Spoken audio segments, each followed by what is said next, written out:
Salam Indonesia, Anda menyaksikan berita terkini bersama saya, Made Sukadankarang. Pemirsa, mengejar target terbentuknya kekebalan kelompok sebagai upaya melawan pandemi COVID-19, Pemprov Bali terus menggencarkan vaksinasi. Dari target terbentuknya kekebalan kelompok, dibutuhkan minimal 70% dari jumlah penduduk Bali.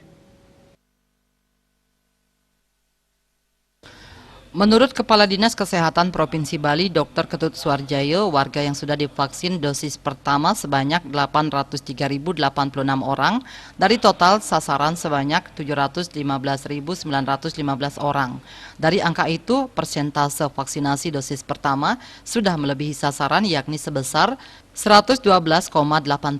Sementara rata-rata vaksinasi harian dosis pertama sebanyak 25.764 orang. Sedangkan dosis kedua vaksinasi baru mencapai 313.928 orang dengan persentase sebesar 43,85%. Rata-rata vaksinasi harian sebanyak 12.211 orang.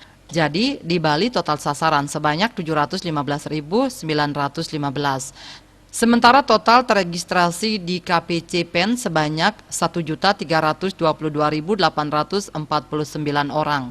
Lebih lanjut dikatakan, vaksin yang sudah didistribusikan oleh Dinas Kesehatan Provinsi Bali ke seluruh kabupaten kota sebanyak 1.926.840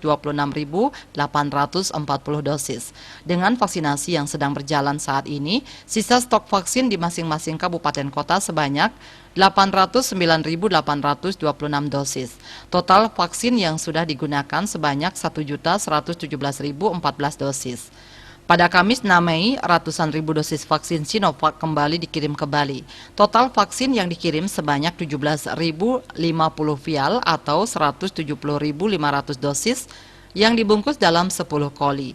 Vaksin jenis Sinovac ini tiba di Bandara Internasional I Gusti Ngurah Rai sekitar pukul 12 WITA.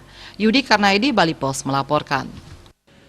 Pemirsa, untuk mencegah penyebaran COVID-19, ingat pesan Ibu selalu terapkan 3M, wajib memakai masker, wajib mencuci tangan, wajib menjaga jarak, serta hindari kerumunan.